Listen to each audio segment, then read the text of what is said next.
Bab 64. Suara azan berkumandang. Ani mendengarnya sambil tangannya bergerak mencari sesuatu di sampingnya. Dikuceknya matanya, melihat ke samping, ternyata orang yang dicarinya tidak berada di samping. Kemanakah Alan? Apakah dia sudah di kamar mandi?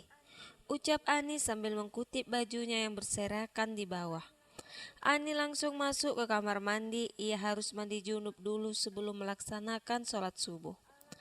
Alan di dalam mobilnya tidak berhenti berpikir tindakan apa yang mesti ia ambil dan bagaimana menjelaskannya kepada kedua orang tuanya dan Ani. Alan ingin melihat Putri sembuh seperti sedia kala, tapi di lain sisi Putri bukanlah istrinya lagi, dan tidak mungkin Alan selalu berada di sisi Putri sedangkan ia sekarang sudah beristri.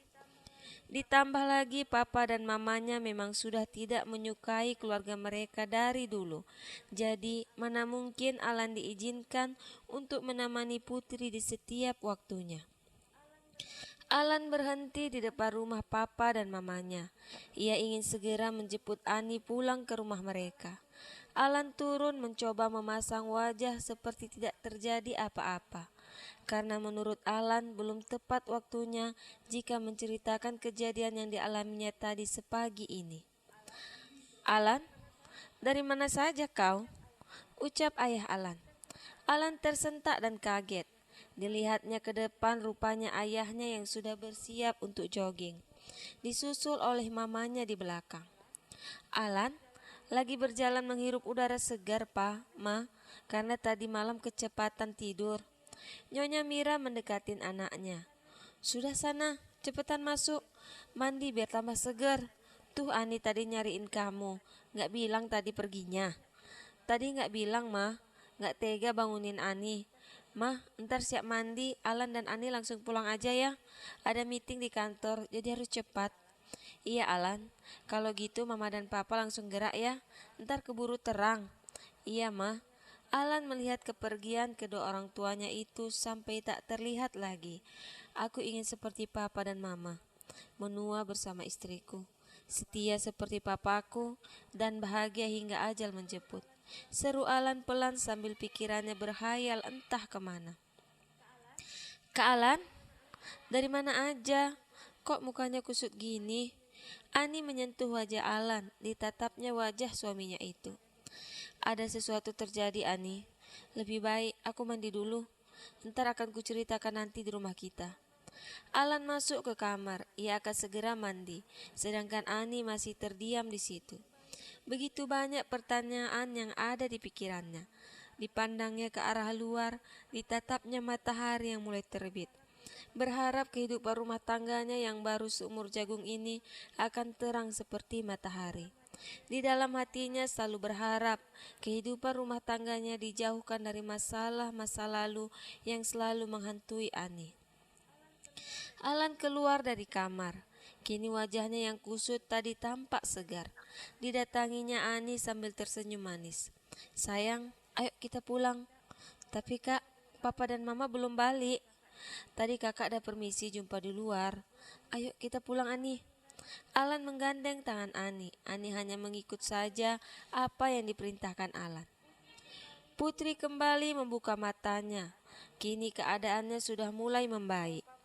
Papa, Mama, dan Heru tersenyum. Mereka sangat bahagia akhirnya Putri sudah membaik.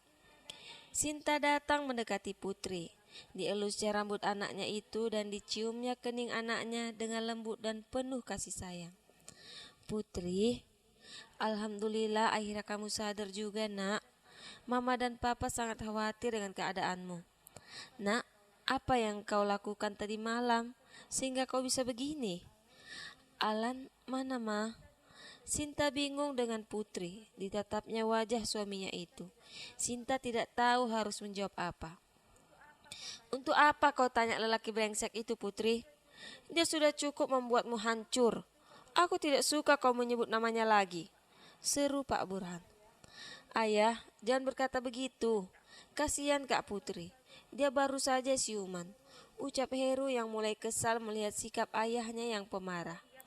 Kau diam Heru. Kok itu baru anak kemarin sudah mau menasihati papamu ini? Ingat kalian berdua, aku tidak ingin mendengar nama Alan lagi. Dan kau putri, papa akan mengirimmu ke luar negeri untuk berobat supaya kau cepat sembuh. Papa yakin putri pasti bisa bangkit seperti putri papa dulu. Selalu optimis, pekerja keras, dan selalu ceria di setiap harinya. Putri hanya menatap ke atas langit-langit. Dia sangat kecewa dengan sikap papanya yang tidak mau mengerti akan perasaannya. Yang mana perceraian Putri dan Alan itu adalah dorongan papanya. Putri sangat kecewa mengikuti ucapan papanya. Putri baru menyadari bahwa cintanya ke Alan sangat besar di saat ia telah resmi bercerai. Sinta sebagai seorang ibu sangat terpukul melihat kondisi anaknya seperti ini. Ia tahu apa sebenarnya diinginkan anak perempuannya. Untuk saat ini Sinta hanya ingin menjauhkan dulu suaminya dari Putri. Karena suaminya yang berhati keras sangat tidak percaya akan sebuah cinta. Sangat bertentangan dengan yang diharapkan Putri. "Pah, ayo kita pulang dulu. Papa butuh istirahat juga. Ntar jantung papa kumat lagi. Heru, jagain Kak Putri ya. Ntar kok napa-napa jangan lupa cepat kabarin mama." "Iya mah, Heru akan jagain Kak Putri." "Heru, ingat kata papa. Jangan pernah lagi kau izinkan Alan untuk menjenguk Putri. Papa tidak ingin Putri larut dalam kisah masa lalunya lagi. Dia punya masa depan yang lebih bagus. Tidak mesti dengan Alan brengsek itu." Sinta cepat mendekati suaminya. "Sudahlah Pak, biar Heru yang mengurusnya. Ayo cepat kita pulang." Heru hanya diam saja. Ia sangat mengerti dengan sikap papanya itu. Lebih baik kita diam daripada melawannya karena kita tidak akan bisa benar di matanya. Dan ia selalu menganggap Heru adalah anak kecil yang masih belum tahu apa-apa. Sinta dan Burhan pun keluar dari kamar. Tinggallah Heru dan Putri. "Heru, kemarilah." Heru mendekati Putri. "Heru, maukah kau membantu kakakmu ini? Bantulah aku untuk mendapatkan Alan kembali. Hanya kau yang mengerti apa yang aku mau." Heru diam sejenak. Ia kembali berpikir langkah apa yang mesti ia ambil. "Baiklah kak, aku akan mencobanya. Tapi kakak janji akan rajin kontrol dan kemo untuk kesehatan kakak." "Iya Heru, aku janji. Aku ingin umur yang panjang. Aku juga ingin sehat. Tapi hanya Alan yang membuat aku semangat untuk hidup." "Iya kak, aku janji kali ini. Aku akan lakuin apa aja, asalkan kakak sembuh seperti sedia kala." Putri tersenyum manis sekali. Terasa senyum itu sangat lepas. Heru yang melihatnya sangat bahagia. Hingga tak sadar air mata Heru menetes begitu saja di pipinya. Cepat ia hapus agar tak terlihat oleh Kak Putri yang bisa membuat hatinya juga ikut bersedih. Bab 65. "Kak, kok malah tiduran?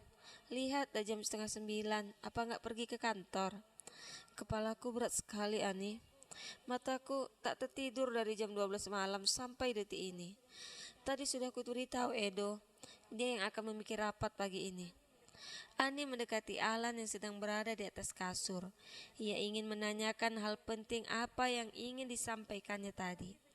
Tapi begitu Ani mau mendudukkan pantatnya, dilihatnya mata Alan sudah sedikit terpicing. Diurungkannya niatnya tak tega membangunkan Alan, dan Ani yakin nanti Alan pasti akan marah besar jika mengganggunya di saat diri mulai melayang entah kemana. Ani akhirnya meninggalkan Alan sendiri di kamar. Dia langsung pergi ke dapur untuk mencari kegiatan agar hati dan pikirannya tidak bertanya-tanya, dan mungkin ia bisa melupakan pertanyaan itu sejenak saja hingga Alan terbangun dari tidurnya. Dilihatnya dapur semua sudah bersih, makanan pun sudah selesai di meja makan. "Non, apa yang bisa saya bantu? Kok seperti mencari sesuatu?" seru Mbok Nining yang bekerja di rumah Ani. Si Mbok terkejut aja. Tadi niatnya cuma mau bantuin si Mbok aja, tapi saya lihat semuanya sudah siap." "Iya Non, tadi saya itu cepat datangnya sebelum Non dan Tuan pulang." "Oh iya ya Mbok, saya lupa. Kalau gitu saya ke ruang TV ya Mbok." "Iya Non, ntar kok ada perlu panggil saja saya Non." "Iya Mbok." Ani pergi ke ruang tamu, tiba-tiba HP-nya berdering. Kring, kring. Dilihatnya HP-nya dan ternyata Heru memanggilnya. Halo Heru, ada apa? Halo Ani, makin sombong aja sekarang ya. Sombong apanya Heru? Ani, bolehkah kita jumpa jam 10 ini? Ya, kita ngopi bareng. Ada hal penting yang ingin aku sampaikan. Mengapa gak ngomong di HP aja Heru? Gak enak aja Ani. Ini adalah tentang suamimu. Kuharap kau datang. Aku tunggu kedatanganmu sekarang juga. Heru langsung memutuskan panggilannya. Ia yakin Ani pasti datang menemuinya hanya sekedar ingin tahu tentang informasi suaminya itu. Putri yang dari tadi melihat dan memperhatikan Heru tersenyum. Akhirnya adiknya mau membantunya untuk merebut Alan dari tangan Ani. Apa rencanamu selanjutnya Heru? Tanya Putri yang penasaran. Heru berbalik melihat kakaknya yang ingin tahu. Lihat saja nanti kak hasilnya. Aku yakin Alan pasti kembali ke pelukan kakak. Heru mendekati Putri.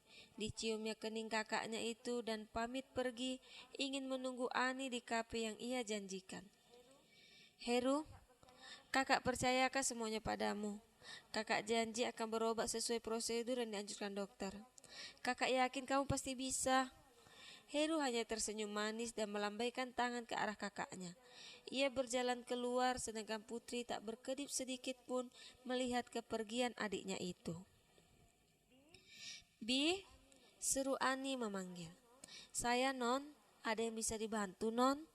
Gini Bi, ntar kalau bapak bangun dan mencari saya, bilang saya keluar bentar ke rumah Seri ya Bi. Kira-kira Non lama perginya? Saya takut ntar bapak marah lagi. Non pergi sendiri. Tidak Bi, saya hanya sebentar ada sesuatu yang ingin saya ambil di rumah Seri. Titip rumah ya Bi. Iya Non, hati-hati di jalan. Iya Bi. Ani pun pergi keluar dan naik taksi online temannya yang bernama Irfan. Begitu Ani keluar, Irfan sudah standby menunggu di depan. Sudah lama nunggunya Irfan, ucap Ani sambil tersenyum manis. Ya gitulah Ani. Ayo masuk. Irfan membukakan pintu dan persilakan Ani masuk ke dalam mobil. Irfan mengendarai mobilnya dengan santai agar bisa sedikit lama ngobrol dengan Ani. Ani, sekarang tujuan kita kemana? Ke kafe ngopi yang ada di ujung jalan kota ya Irfan? Wah, seperti ada janjian nih. Iya Irfan, ada sedikit yang ingin diobrolkan. Oh ya, kamu gak kuliah hari ini? Irfan melihat Ani dari kaca mobilnya. Ia sedikit bahagia melihat Ani yang semakin bertambah cantik dan menarik itu. Tidak Ani, hari ini kosong mata kuliahnya. Ani, kafe yang mana ini? Ani pun mencari mobil Heru dari kaca mobil. Dilihatnya ada satu mobil putih sudah terparkir di depan. Berhenti di depan Irfan. Iya, aku rasa itu kafenya. Mobil Irfan pun berhenti tepat di belakang mobil putih itu. Iya bagus Irfan, aku turun di sini aja ya. Ani pun keluar sambil memberikan uang untuk ongkos. Ani, apakah perlu aku temenin? Irfan bercanda dan tersenyum. Kamu itu bisa aja Irfan. Dah dulu ya, sepertinya aku terlambat. Ani langsung berbalik dan meninggalkan Irfan sendiri. Ia terus berjalan dan mencari keberadaan Heru. Tiba ada suara orang memanggil. Ani, aku di sini. Ani mencari arah suara itu. Ia berbalik ke samping, dilihatnya Heru sudah menunggunya sambil melambaikan tangannya. Ani datang menghampirinya. Duduklah Ani, minuman apa yang ingin kau pesan? Tidak usah Heru, aku tidak haus. Cepat katakan padaku, informasi apa yang ingin kau sampaikan? Mengapa terburu sangat begitu Ani?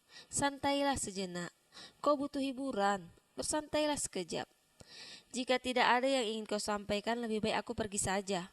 Ani seketika bangkit, tapi Heru langsung, tunggu Ani, jangan langsung marah begitu, duduklah. Begini Ani, tadi malam kau tahu Alan kemana? Ani menatap Heru dalam dan hanya diam untuk mendengarkan cerita Heru. Suamimu tadi malam menjumpai kakakku. Mereka ternyata masih saling mencintai Ani. Alan masih sangat peduli dengan Kak Putri. Mereka janjian makan malam. Tapi entah mengapa Alan tidak datang. Akhirnya kakak marah dan ia pergi ke rumah kalian dalam keadaan baju basah dan kedinginan. Ya, dan akhirnya Alan datang dan Kak Putri jatuh di pelukannya. Kemudian Alan membawa Kak Putri ke rumah sakit. Alan menunggui Kak Putri sambil meneteskan air mata. Tampak jelas di wajahnya ia masih mencintai Putri. Lalu Kak Putri sadar, dan kudengar Alan akan kembali bersama Kak Putri untuk memperbaiki kesalahan mereka dulu. Ani yang mendengarnya sangat panas, tapi ia harus tetap sabar. Ani, menurutku sebelum pernikahanmu berjalan terlalu lama, lebih baik kau memilih keluar dari kehidupan mereka. Aku tahu Alan tidak mencintaimu, dan kurasa kau hanya pelarian semata. Percayalah padaku, Ani. Ia masih mencintai Kak Putri. Bagaimanapun ia akan mengkhianatimu dan mempersunting Kak Putri lagi. Kuharap kau percaya padaku. Aku tidak tega jika melihatmu semakin menderita akibat ulah mereka berdua. Walaupun cintaku tak pernah berbalas, itu bukan masalah bagiku, Ani. Tapi aku tidak rela jika kau hanya bulan-bulanan untuk mereka. Dan ku takut kau akan terluka lebih dalam, Ani. Ani menatap mata Heru dengan tajam. Ani sedikit percaya dengan yang Heru katakan. Tapi aku tidak boleh membiarkan mempercayai Heru sepenuhnya. Lagian Kak Alan ingin menceritakan hal penting itu. Sebaiknya aku tunggu dulu informasi dari Kak Alan. Baru aku bisa mengambil keputusan. Batin Ani di dalam hatinya. Matanya menerawang ke depan. Sedangkan pikirannya adalah ingin segera cepat pulang dan menanyakan informasi apa yang ingin disampaikan suaminya itu. Ani, Ani, seru Heru. Ani terkejut. Panggilan Heru menghancurkan lamunannya. "A- Apa Heru? Jadi cuma itu informasinya. Maaf Heru, sepertinya aku tidak percaya dengan yang kau katakan. Terserah kau Ani. Aku cuma mengingatkan, sebagai seorang pria yang citanya bertepuk sebelah tangan. Tidak ingin melihat kau sama posisinya denganku. Kuharap berhati-hatilah. Jangan terlalu percaya dengan ucapan Alan. Cukup Heru. Lebih baik kau diam dan jangan ikut campur urusan keluargaku. Terima kasih atas informasinya. Ani langsung bangkit dari duduknya dan langsung pergi keluar dari kafe itu. Ia ingin segera pulang untuk menanyakan kebenaran pada suaminya itu.